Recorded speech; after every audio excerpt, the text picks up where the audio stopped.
And we're back. This is gonna be a short one, but I've just been like out cold, hermit mode, kind of sick, like trying to move on from addictions and just really healing mode. I thought I was done healing, but just, I don't know, my body needed to rest for like 4 days straight. No caffeine, no nothing, just fresh juice, smoothies, and like some other foods, but like but anyways, I'm just coming back to life here, so yeah.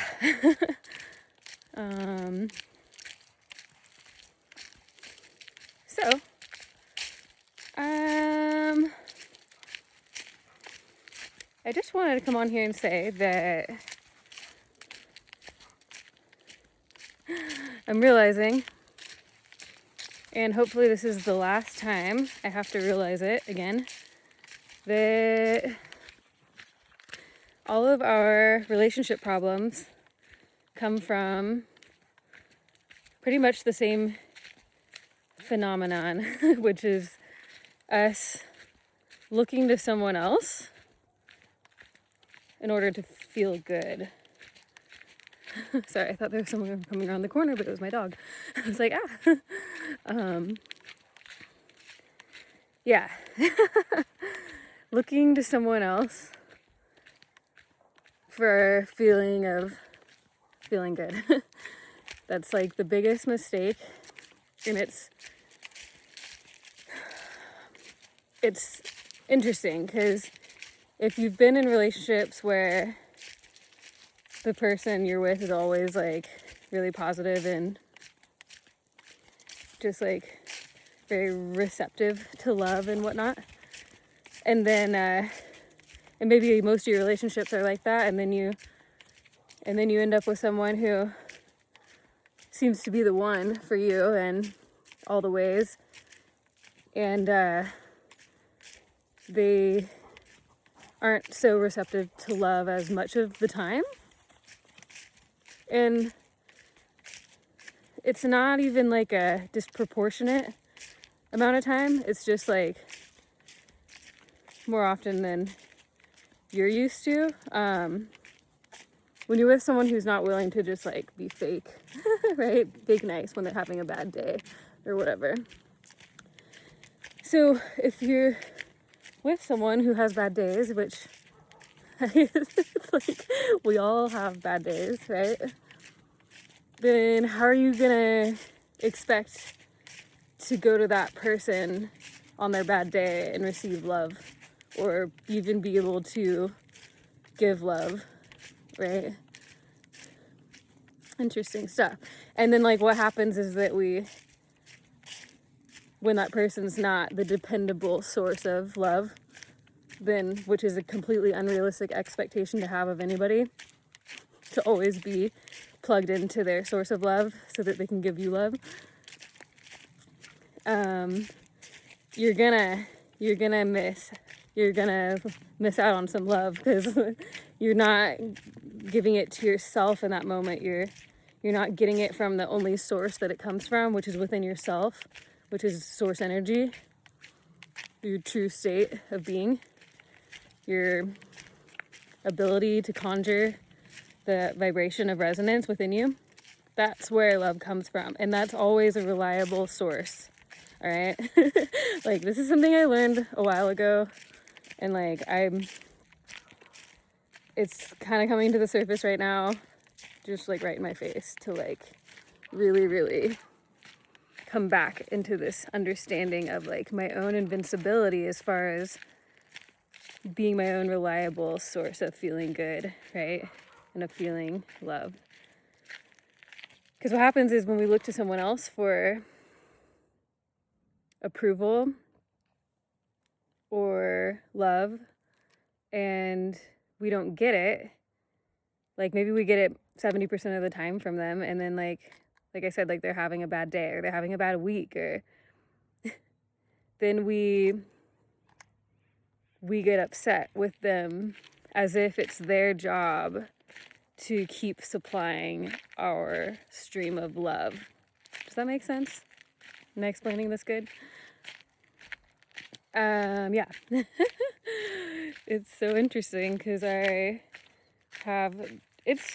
hasn't come up for me for a long time, but now that I'm removing all of the substances from my life, including caffeine, I'm not able to like numb.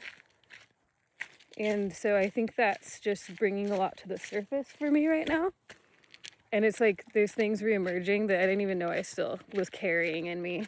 And this is one of the things, is like finding that I'm looking to someone else and looking outside of myself and having this expectation of somebody else to always be in alignment when like I don't have control over that, and none of us do. None of us have control over someone else's ability to be in alignment, or just someone else's choice to be in alignment. Is this a heron? Oh my god. I think it's a heron. Oh my god, that's so funny. I got like some healing done yesterday. Wow, that's so cool. One of the cards she drew was a heron. And I even told her that was a synchronicity for me because like I see them here from time to time and it's always significant when I see them. Mogul, come. Mogul, come. Good boy. So that's cool that just happened. Okay, so yeah. Yeah, and it's so easy to like get into this mode of like, why is this person being so fill in the blank, right?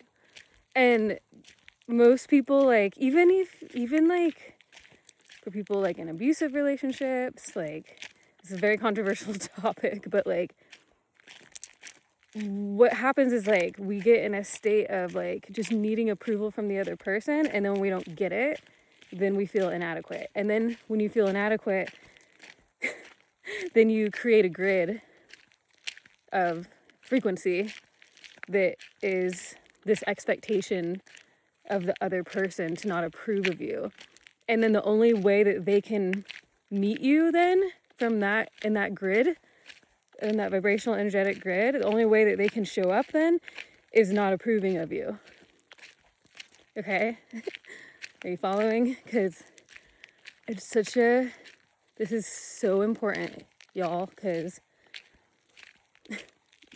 we think we need to leave the relationship, or we think we need to change we think we need the person to change, or we think we need the financial situation to change, or we think, I'm just talking about not just relationships, but like just all conditions that we think the condition needs to change because we think that it's the condition that's making us feel good. I don't care if it's a person or an amount of money or what.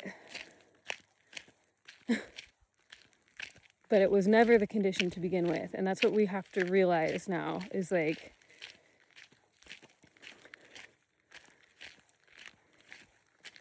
the conditions aren't, if you're just reacting to conditions, then you're going to feel good and you're going to feel bad. You're going to feel good when you look at condition X, and you're going to feel bad when you look at condition Y, because this condition feels good when you look at it, but this one doesn't make you feel good. Or this one's not reliable, or whatever. And again, I'm going to say this again. Nobody else outside of yourself is a reliable source of love, is a reliable source of, because they're not supposed to be. It's not their job, literally. It's literally not their job. This way, bud. This way. Do you guys get that? Like, it was never their job. It was never anyone's job. And it's so easy to blame the other person for being cold or being anything. It doesn't matter. It's really not your business how the other person behaves, because it was always your job to be your own stream of happiness, to be your own stream of love. Literally, like it's literally the only reliable source, because your inner being, your source part of you, is always with you, beaming that love at you, through you, and loving you, and guiding you, and supporting you. And these aren't just like woo-woo things or like cheesy things. These are like, this is like real shit. Okay? Your inner being's always here, focused with you, and loving you, and being that stream of love. And that's who you are. You're your source. It's like you have an inner being that's source. I mean, who knows how it actually breaks down, right? But it's like we are that source, that non-physical self, and we're also our physical self. So the non-physical self is our truest state, and it's a state of love. So this is just something I learned from Abraham Hicks, like, and it's come up for me, like, last time it came up for me was literally like at the beginning of my relationship, like 5 years ago. And now it's coming up again, which is weird, because I'm like, why am I looking to this other person? Like, and then like getting mad when they're not like behaving in a certain way. Like I should know this. And it's so funny. I think it's just coming up because I'm at a point of awareness where I'm really trying to hone in on the most resonant frequency for myself right now, which is like why I took like 4 days of rest, and I'm still in rest mode. It's crazy what happens when you stop drinking caffeine. Like, your body needs rest. Your body, like, is like, whoa, let me get back my equilibrium here. Holy shit, like, it's like, hold on, let me find my balance again. Plus, there's all the things going on in the cosmos, and, like, this Gemini full moon that just happened, and then, like, the Mars square Saturn thing that's like just happened yesterday, and me quitting substances, and like it's just been like such an intense thing, like all of it right now. So and like that's why I haven't posted or recorded anything. I literally just been like in bed like for like 4 days like just literally just in my bed, like getting up and doing some stuff, but like sleeping a lot and just being in my own headspace of like of awareness of like what the frequency is that I'm trying to embody. And I think that process is like really clarifying what that frequency is, and the frequency that I once was living in more on a regular basis. And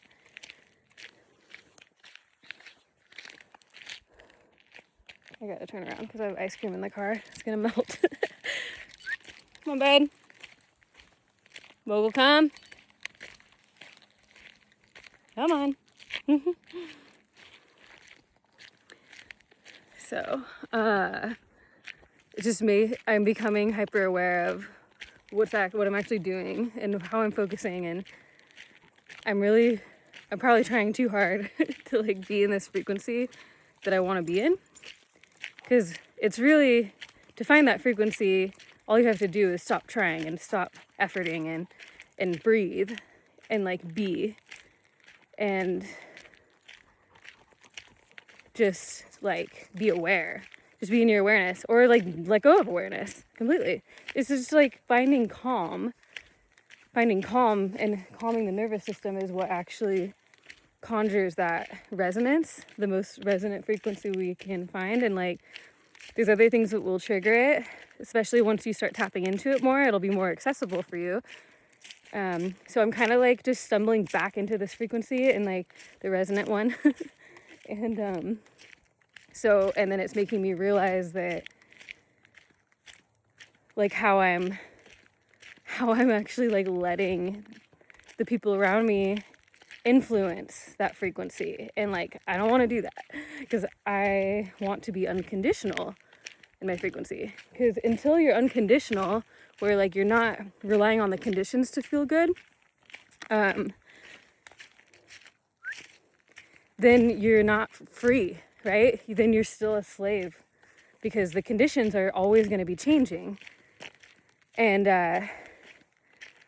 And like, you can be in your good feeling place most of the time. I know that because I've lived in it, but like, I've also learned from Abraham's teachings that like, you, if you guys don't know what Abraham is, it's not any religious thing, even though it has like a biblical name. It's a woman named Esther Hicks. She has been channeling source consciousness, and the stream of consciousness that comes through her, they call themselves Abraham.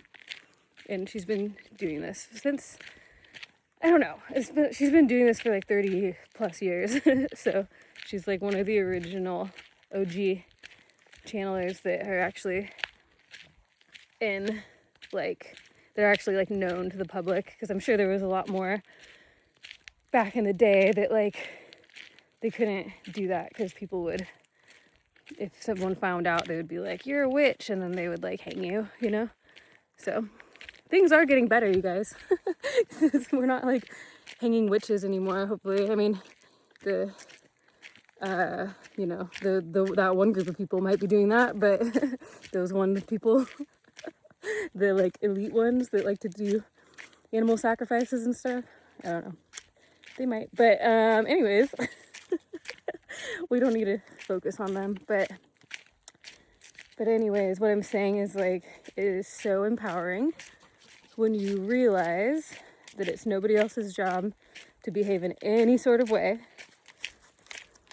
in order for you to feel good. And you don't really ever know what someone else is going through. And it's really not fair for you to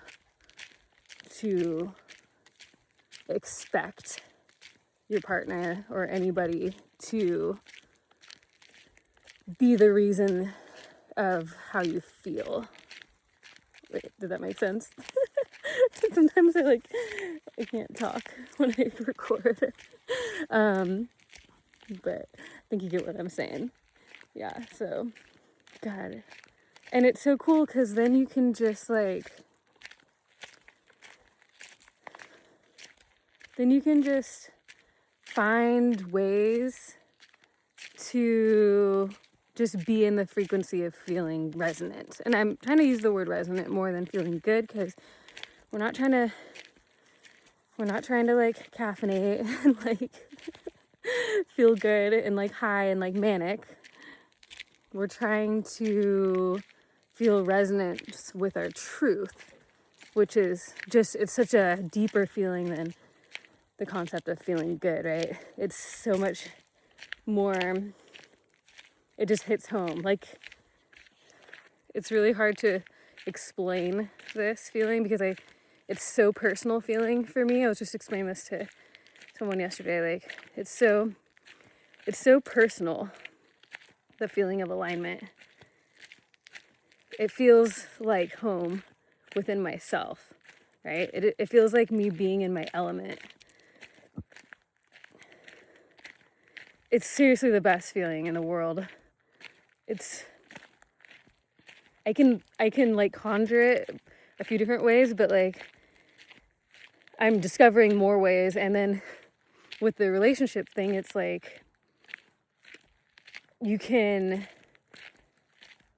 find it just by loving that person unconditionally, no matter how they're treating you or acting, or no matter if they're in a loving mood or they're having a bad day, or maybe it's like, maybe they're just chilling and you don't even know if they're having a bad day, and maybe they're just not in the mood. Maybe they're just in their own flow. It doesn't really matter. Like, it's really, really not our business to try to understand or change how people act, is like part of what I'm getting at. And the other part is that like this really, really like draws us to the concept of unconditional love, and how when we choose to love people anyways, right? We choose to love them and see the aspects of them that we love and focus on the things about them that we love, and not focus on the things that we don't love so much, that whatever, right? Then we're practicing unconditional love, and then we're being unconditional in our alignment with our source. So I'm just saying, like, flowing love towards someone else is another way to be in that alignment. And when you love the person past their perceived dysfunction, or like, it's not even dysfunction, it's just normal human stuff. Like, we all have our ups and downs. We're like I said again and again, we're not supposed to be the source of love for someone else. It's their job, right?